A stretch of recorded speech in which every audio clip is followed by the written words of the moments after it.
Good morning, YouTube. Just woke up. Now I'm going to make a video.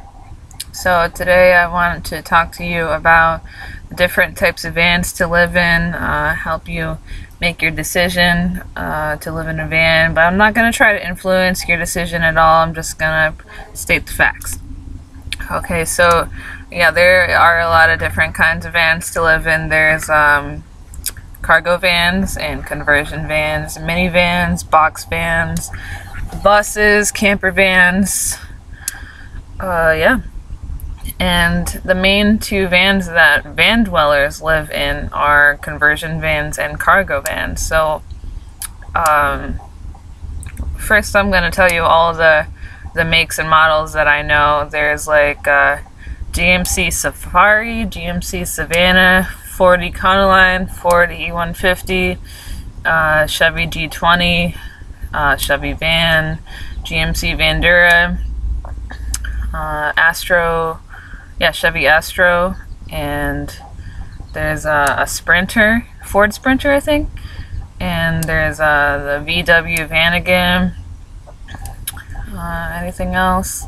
Yeah, for minivans you got like Windstar and Grand Caravan, Dodge Caravan, and Plymouth Villager and Nissan Quest.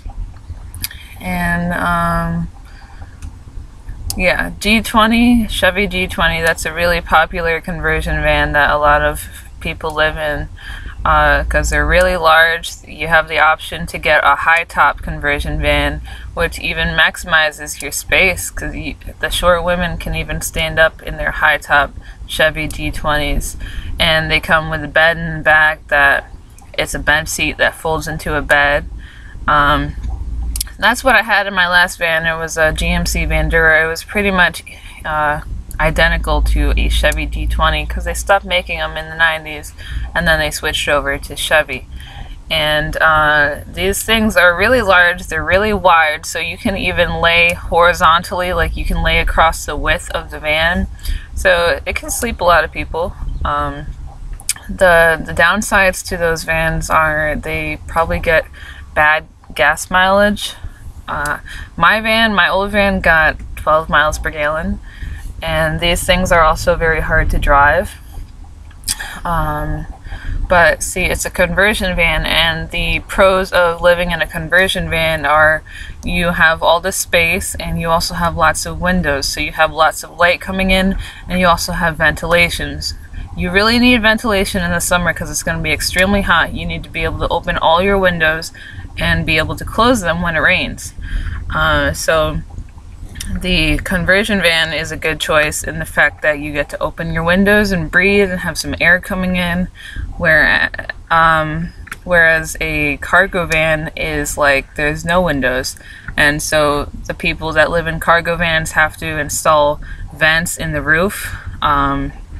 Like they drill some part of the roof out and then they install this vent in so that they can breathe, and it also has a fan on it, so that helps them get through the summer months in a cargo van. So that's the downside of living in a cargo van, is there's no windows, so you can't breathe. But the fact that there's no windows adds to the stealth factor a lot, because people walk by, they try to shine your flashlight through your window and they can't because you don't have any windows. So when you're living in a cargo van, it's really stealthy, especially like you could park in grocery store parking lots and just any business, and you just look like a business van, especially if you have like a magnetic business, a fake business sign on your truck or on your van. Yeah, some people do that.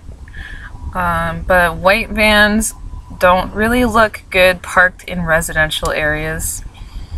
So that's why my second van that I got, this one, it's not white. So I suggest if you're gonna have a cargo van, maybe get blue or red or something that it looks a lot prettier than white too. It's a lot safer, because people have that stigma of white rapist vans and stuff, which will attract police and people calling the cops on you. And yeah, so the advantages of living in a cargo van are stealth, and the disadvantage is, there's no ventilation, it's really hot. But also, you don't have to put curtains in your cargo van. You don't have to invest on all these curtains. Maybe one for the back window and one for the side window, but see, here's the disadvantage of conversion vans is you need a lot of curtains, because pretty much the whole side of the van is windows, and you need to buy a lot of curtains and curtain rods and figure out how to fit these curtains in the windows so you can have some stealth. You got to make sure the curtains block off every inch of the windows, because when those people come shining their lights through their window, if they see through a crack, you're done for. Sorry, I don't mean to make this sound so scary. It's really a fun experience to live in a van. Cargo vans probably get a little bit more gas miles per gallon. It's pretty much equal. So they can both be stealthy, definitely. But conversion vans are very hard to drive because they're so large. And when you're parking in tight, compact parking spots, it's really hard to fit in. And I actually ended up smashing into somebody's car when I was trying to park my big-ass conversion van. So now, there's also a box van that you could live in. You know, those are big, square, they're like trucks. They're like the shape of a UPS truck or FedEx, and they're really tall. They only get like 8 or 12 miles per gallon though, and it's also stealthy if you park in a commercial area.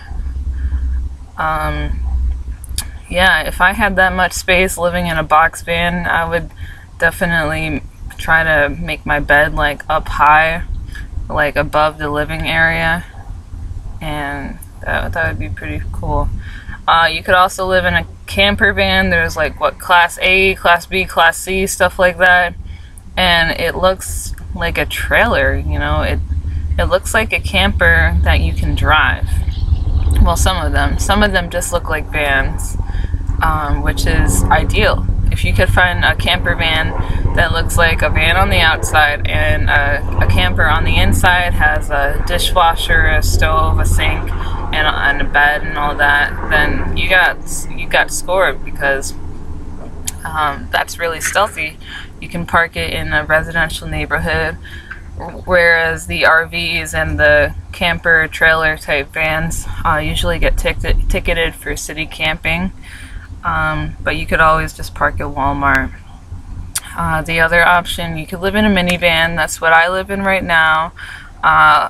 A lot of the van dwellers do not suggest a minivan. They swear by living in a conversion van for some reason, which is what I lived in for a long time. But when you're road tripping, when you're a traveler, miles per gallon is a very important thing. You could save a lot of money depending on how much mileage you get. And I get about 20 miles per gallon, which is so much better than my last van, so much better than 12 miles per gallon. And it really counts when you're traveling around the country. And minivans are also stealthy, because when people see a minivan parked in front of their house, they don't think, oh, a rapist. They just think, oh, somebody parked their van and they went over to their friend's house, you know. Yeah, so I enjoy living in a minivan. It's very small, so you gotta figure out what to do with this small space, and you gotta be very, very organized. And when you're living in a conversion van, you have so much space, which means you can have more stuff. But just remember to organize your stuff, because you don't want to look like a pack rat, and you don't want to let your possessions consume you. Okay, 9 minutes. I think I talked too much in this video, but now you know which kind of van you should live in. Me personally, my suggestion is conversion. Yep. So that's good. Happy hunting.